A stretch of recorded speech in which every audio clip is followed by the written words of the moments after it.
You're listening to PetLifeRadio.com.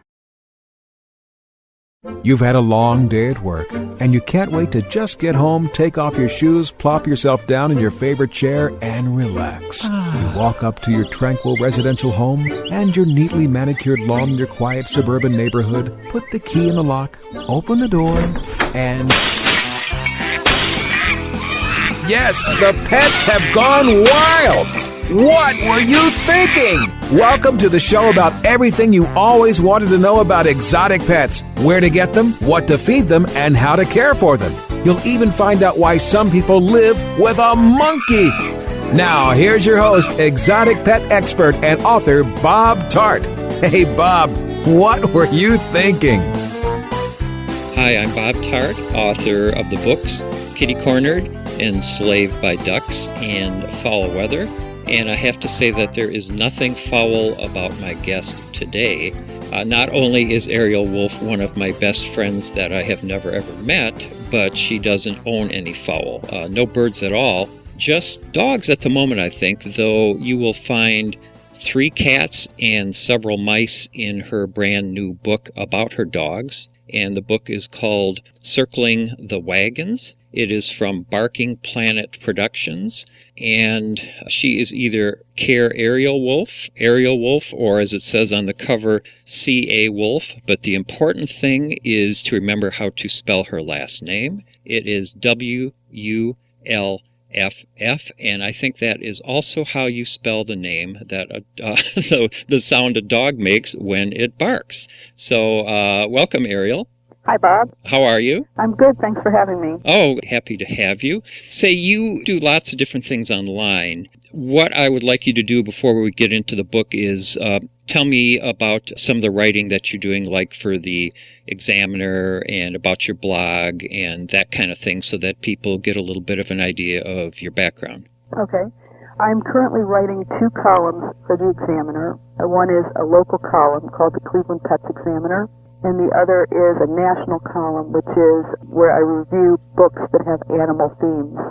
In addition to the Examiner columns, I have a blog called Up on the Woof, where I share dog-related information and funny stories about dogs, and there's a lot of different subjects that I cover there. And I'm also I'm a contributing editor of a site called Pet Pardons News, where I cover stories of animal abuse and animal welfare legislation. Okay, so that was Pet Pardons you were talking about, and what's that website? It's petpardons.com, and I'm a contributing editor of the news section. And your website, your Yellow Doggy website? YellowDoggy.com, and that's spelled YellowDoggie.com. Yellow Doggy, besides the site being for my writing, it's for my artwork, and Yellow Doggy is my signature yellow dog character that I paint. And you are a fantastic artist. I've gotten a couple Christmas cards from you, and they are always the talk of everybody who comes to visit us because they are so amazing. Thanks, Bob. I want to talk about your book, and that is Circling the Waggins. Where's the best place for people to buy that? The best place is Amazon. It's available as a paperback and also on Kindle. Okay, and the subtitle is How 5 Misfit Dogs Saved Me from Bewilderness. Right. Right. What does that mean? It means I was going through a particularly rough time in my life when I wrote the book, and these 5 crazy dogs that came into our home helped me get through that time.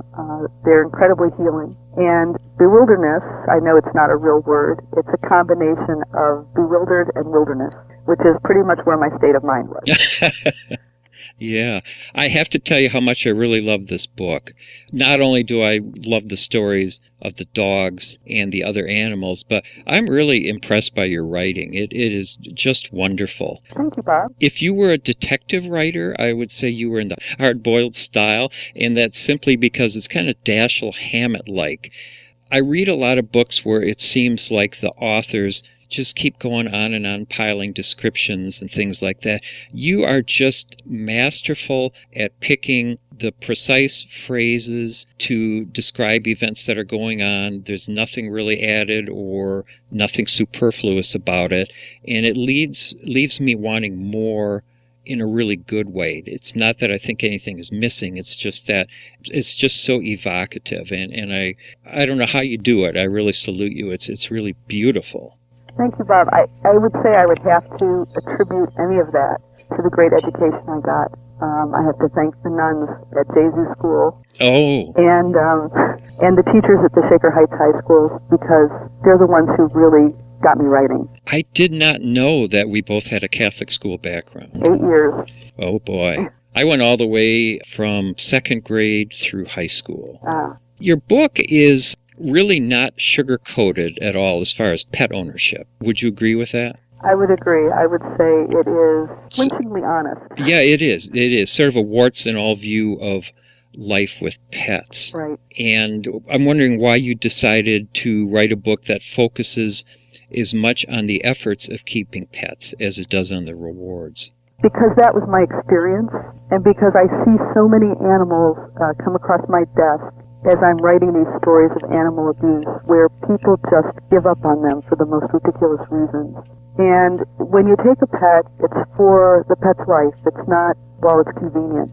So I felt like it was important to get that message out there that when you take on the responsibility, it's really a responsibility. And you can't just look at them like throwaway pets. Yeah, I'm amazed at the people who give pets away for the most ridiculous reasons. As you're saying, we got one of our cats from a woman who she'd had Maynard for 8 years, and she was about to get married, and her boyfriend said, "Oh, I don't like cats," so she dumped the cat. What kind of a reason is that? Yeah. And you have great examples in your book of people who get dogs without thinking at all about what they're doing. Right. And then they're, easy to just give up on them at all when the going gets a bit rough. Many of the pets in the book, as you know, are elderly pets with really special challenges. And a lot of people, unfortunately, abandon pets when they become aged because they don't want to deal with all those problems. So a pet they've had for 10, 12 years suddenly finds himself in a pound somewhere. And to me, that is the biggest betrayal. Right. That's why we have taken some of our cats also, the 8, 9-year-old cats, because we found out that these cats were going to end up in the animal shelter. And it's bad enough for a puppy or a kitten to have that kind of existence. But for an animal that's been in a house its whole life and has been pampered to some degree and then just to be abandoned like that, it's really disgusting. I like the contrast in your book between, and I think that is sort of the lesson in the book, between the people who are so casual about their pets and you and Darlene, who just give so much care. You really kind of go the extra mile.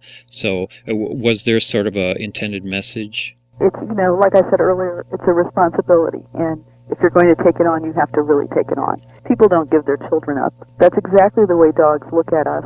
Animal behaviorists have said that we are not just the dog's pack. We are their family. And that's the way they see it.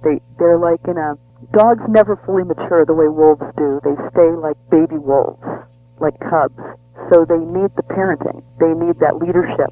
That's why, abandoning them, even at the age of 12, it's like abandoning a kid. Well, let's talk about some of the dogs in the book. And since we're on the subject of people who are just kind of abandoning the dogs, you want to talk about some of the ones that you got in that way? Well, that's the way we got Lammy Lamb, who is a Jack Russell Terrier. She had spent the first 6 years of her life in a home with a woman and a litter mate.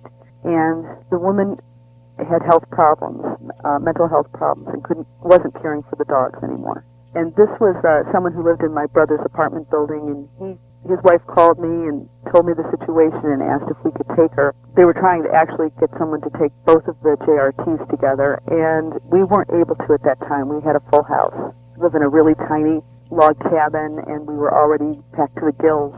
But I found a home for them, and with one of Delene's co-workers, and he had her and the litter mate for about 2 years before the male started having problems, medical problems, and it became a very expensive endeavor for them, and it kind of turned him off. And then someone asked him to take a big dog, and it was all about office politics, and he took the big dog, and then all of a sudden he started talking about how he didn't want this little Jack Russell anymore. So we took her, and she has been the funniest, most adorable addition to this pack. She keeps us laughing every day.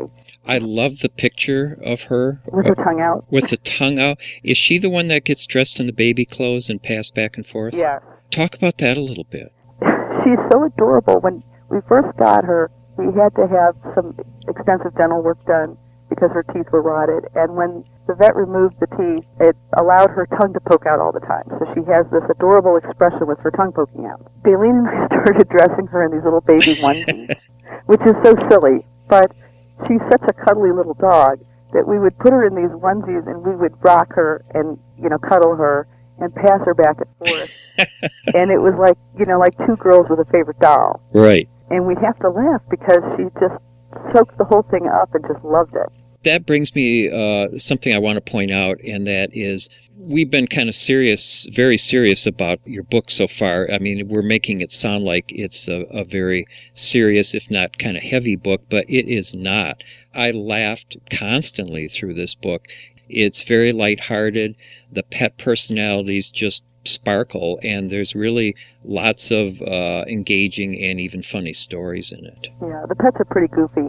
Oh my gosh, yes. We'll talk about Waldo in a second. We're just about at the point where we're going to break for a word from the sponsor, but I want to get into Waldo because Waldo is the dog that opens the book, and a dog that you do not like one bit at the beginning, and he really surprises you. So you are listening to What Were You Thinking? My guest is Ariel Wulff, the author of the brand new book from Barking Planet Productions, Circling the Waggins, How 5 Misfit Dogs Saved Me from Bewilderness, and we will be right back.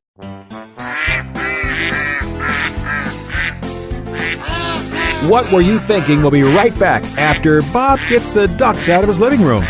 Don't go away. Petco, where the pets go. Petco, where the pets go. Pet Life Radio has tail-wagging, fur-flying, fabulous deals for our listeners from Petco. Get $6 off your order of $60 or more and up to 40% off the entire Petco site. That's right, but that's not all. Because you're a Pet Life Radio listener, you'll also get free shipping on your order of $49 or more. $6 off, up to 40% off, and free shipping from Pet Life Radio and Petco. To get these awesome deals, go to petcodeals.com. That's petcodeals.com. Petco, where the pets go. I'm not much of a reader, but I do wish I were more well-read. There are so many great books coming out. I wish I could find a way to keep up. Audible.com makes it easy to stay well informed and catch up on your reading simply by listening. Audiobooks from Audible turn downtime into uptime. You'll be more productive and become well-read. Now I'm able to catch up on all the great books I've been wanting to read. With Audible, I feel smarter. Pet Life Radio listeners, try Audible.com now and get your first 30 days of Audible Listener Gold membership plan free. And get a free audiobook. Choose from over 100,000 titles. To get this great deal, go to audibledeals.com. That's audibledeals.com. Introducing the new Bret Michaels Pets Rock collection exclusively at PetSmart. I created it for the pets that rock your world. Shop the Bret Michaels Pets Rock collection and celebrate PetSmart's 25th anniversary with up to 25% off thousands of items on the PetSmart site. Plus free shipping on orders of $49 or more. Go to PetSmartDeal.com. That's PetSmartDeal.com. PetSmartDeal.com. Hi, I'm Lisa Smith-Putnam, the host of the new and exciting show, Your Pets, My Dogs, here on Pet Life Radio. Your Pets, My Dogs will feature celebrity interviews, we'll talk to everyday pet owners, and more. Listen, I am here to entertain you each and every week, right here on Pet Life Radio. Again, that's Your Pets, My Dogs. I'm your host, Lisa Smith-Putnam. Your Pets, My Dogs. Your Pets, My Dogs. Let's talk pets. Let's talk pets On Pet Life Radio. Pet Life Radio. PetLifeRadio.com. Okay, ducks are in the pond, rabbits in his hutch, and monkeys... Oh, in my car! Oh, okay, well, I go check my insurance policy. We'll turn you back over to Bob. Hi, we're back with Ariel Wulff, author of Circling the Waggins, and let's talk a little bit about Waldo. Let's talk about at the beginning. It's such a funny scene at the beginning. What was your reaction to Waldo when you first met him, and what were the circumstances? For me, he was the puppy from hell. I guess I really wasn't ready for a puppy at the time. We had just lost some of our elderly pets, and Daleen was particularly missing her favorite dog. So when a nephew told us about a litter of pups, we went to check it out because we knew that the ones that didn't find homes were going to end up in a very bad place. And there were 8 puppies. 7 of them were milling around. 1 of them was hiding. And the people who had the pups said, "There's one more, but he always hides." And like right on cue, this dog came walking out, this puppy, and he was the most miserable-looking puppy in the universe. He had all these wrinkles on his forehead, and he just had this miserable expression on his face. And Daleen picked him up and said, "Oh, I just love him. He's adorable." And she handed him to me, and he stiffened his legs and pushed me away. And you accuse her of wanting this dog. Oh, immediately she said, "We'll take this one." And what's so funny is you accuse her of wanting this dog precisely because the dog doesn't like you. Right, right. Because the dog that she was missing, her troll, was absolutely her dog. And, spent a lot of time biting me and being nasty to me. So she was definitely looking for a replacement. If people want to read about Troll and about your wonderful dog Dylan, where would they read about them? They can read about them in my first book, which is called Born Without a Tail. Yes, wonderful book. And where is that available? That's also available on Amazon. Okay. So at the beginning, Waldo was certainly not your favorite. No. And he was, I wasn't having any luck house training him, and we couldn't take him anywhere because he vomited every time he was in the car. It was just one mess after another, and I still had all these elderly pets who make their own messes, so it was a lot of extra work. Yeah. What was it that, I don't know if there was one particular incident, but when did Waldo start kind of turning the corner with you when you really started seeing him in a different light? Well, I'm not really sure when it happened, Bob. It kind of snuck up on me. He had so many things happen while he was maturing that were extraordinary. He saved one of our other dogs' lives. He really has a thing for small dogs, and he's a giant. He's like 86 pounds now. And by the time he was even 6 months old, he was way bigger than our other dogs. But he just loves little dogs, and he figured out his own way to deal with them so they wouldn't be intimidated, which was extraordinary. I love that. Talk about that. That was so cool to read about. Well, we took him to a Halloween event where there were a lot of small dogs. Was this where they were dressed as lobsters? No, that was the same year, but we went to like 4 different events. But this particular event, it was in Hudson, Ohio, and a lot of the people in Hudson have small dogs like pugs. It seems to be like Pug Valley. And Waldo loves little dogs because all of our other dogs are small. And he wanted to be friends with all of them. He didn't care about the other big dogs. He wanted to go up and greet all the little ones, but they were really intimidated, and they would back away from him, and he could sense that. And just on his own, he figured out that if he laid down on the ground, he was on their level, and he could crawl up to them, and they would not be intimidated. That is so smart, because that's something people could take a tip from with animals a lot, I think.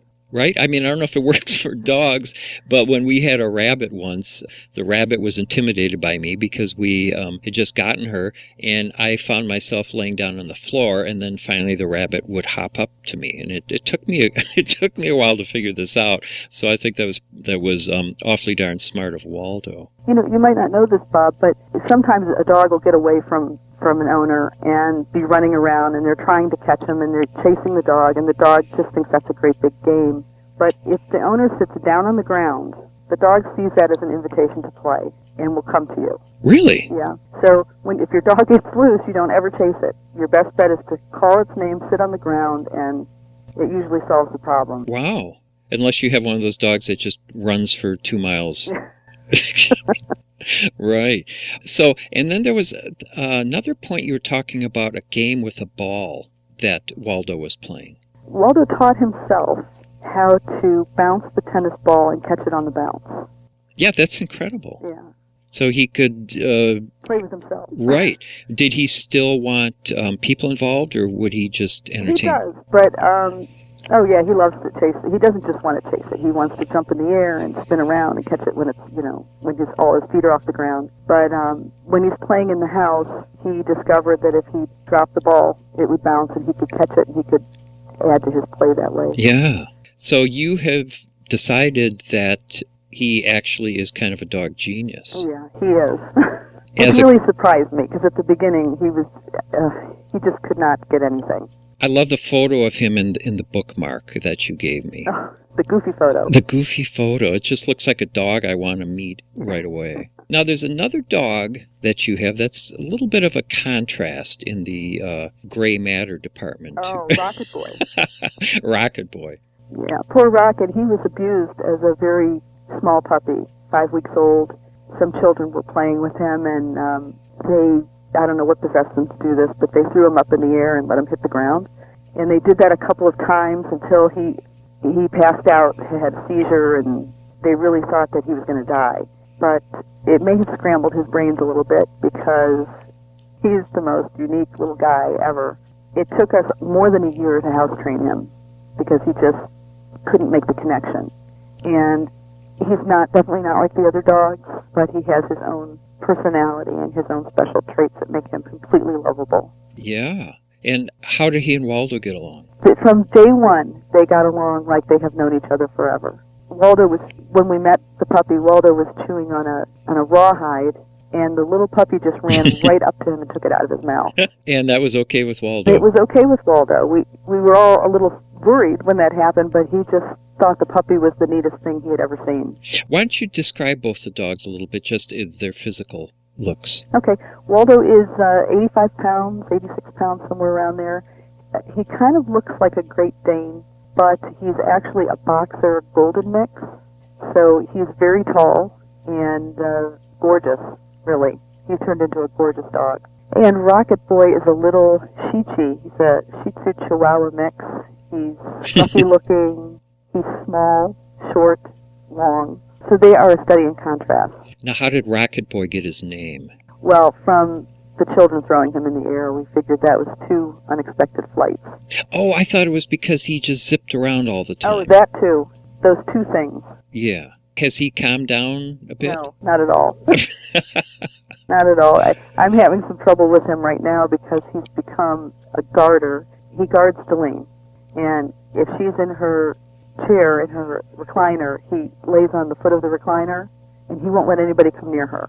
Oh. And if any of the dogs come near, he's like snapping at them. He doesn't snap at me so much. He only does that when she's sleeping. He guards her when she's sleeping. Oh. I can't even talk when she's sleeping. He goes nuts.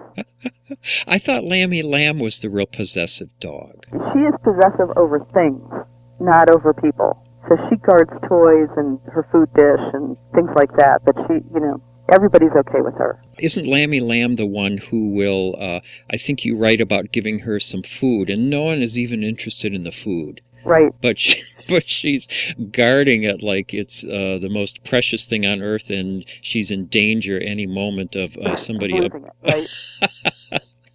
Is she still doing that? She has actually, the past couple of years, she has stopped doing that because she's 15 now. Okay. So she is really up there, and she's kind of out there, too.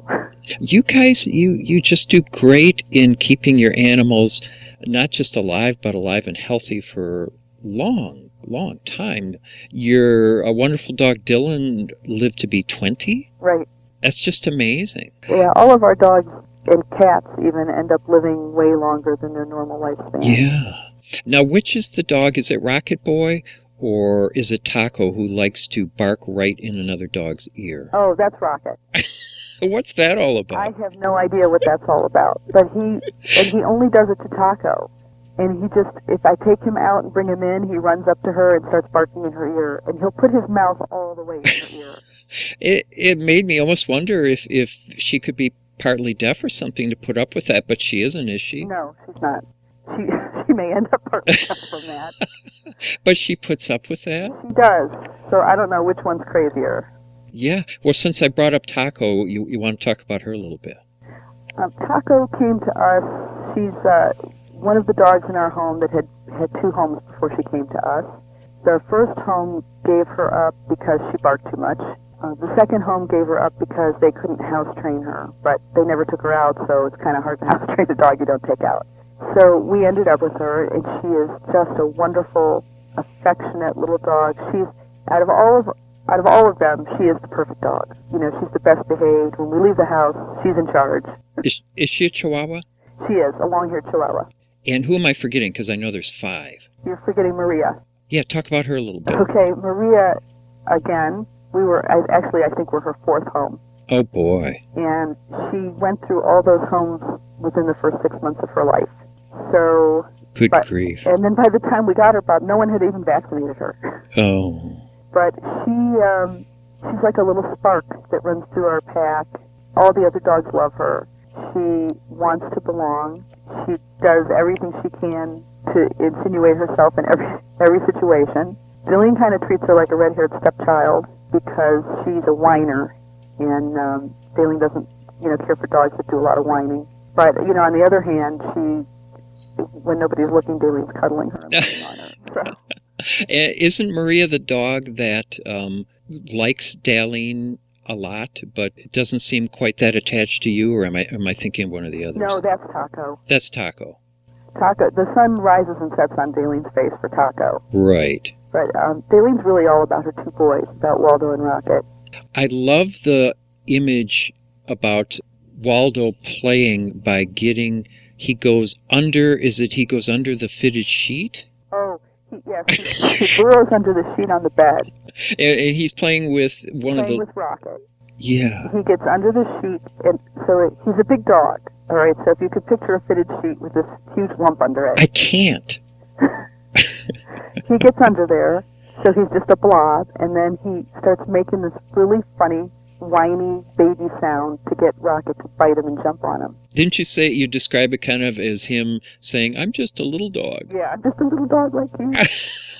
And Rocket jumps on him, and they bite each other through the sheet, and they have a good time. Wow. Now, I kept wanting to tell myself that you guys must live in a really big place to have 5 dogs, but that's not true, is it? No, it's not true. We live in a 3-room log cabin, so it's a lot of legs in a small space. Yeah, especially when you're trying to sleep at night. I love those descriptions, too. You want to talk about typically how you find yourself in the middle of the night in terms of dogs? Well, it depends if I'm on the couch or if I'm on the army cot I sleep on. I sleep on one or the other. On the sofa, I usually end up with 3 dogs during the night.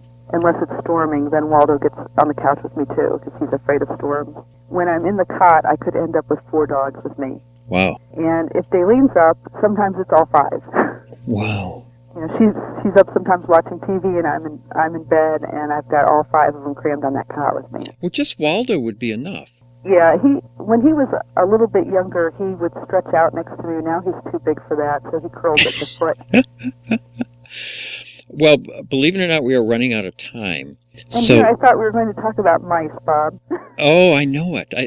Let's give your contact information again, all of it. Wonderful book. I'm glad we got to the fun of it, Circling the Waggins, because it is such a fun and enjoyable book. How 5 Misfit Dogs Saved Me from Bewilderness. And again, that's available from Amazon. And I'm talking to Cayr Ariel Wulff, WULFF. And your website? My website is yellowdoggy.com, YELLODOGGIE.com. Do you have links to your examiner and pet pardons? Yeah, I have links to everything from my website. Yeah, so that's a good place for people to go, is to your website and learn all about you. I can't encourage people enough. Now, you said you don't trust people who don't love dogs. I don't trust people who don't like dogs. Okay. Because Because I don't have dogs. I know, but you don't dislike them. I love them. I just don't have any. Yeah. But I'm with you. I feel that way about pets. I feel that way that I don't trust people who don't like animals. Right. I don't get it. Something's missing. Yeah. Right. Well, thanks so much for being my guest, and I hope everybody gets this wonderful book. Bob, let me just mention one more time that I have a blog up on the Woof, and that is thewoof.com. wordpress.com, or if you just Google Up on the Woof, WOOF, it comes right up. Cool. And also from your website, people can find that. Right. Okay. Well, thanks so much. And I would like to thank my producer, Mark Winter, at PetLifeRadio.com. Thanks, everybody, for listening. You can email me at bob@PetLifeRadio.com. And don't forget my books, Enslaved by Ducks, my brand new book, Kitty Cornered, about life with 6 cats in a small house. They're not quite as small as Ariel's house.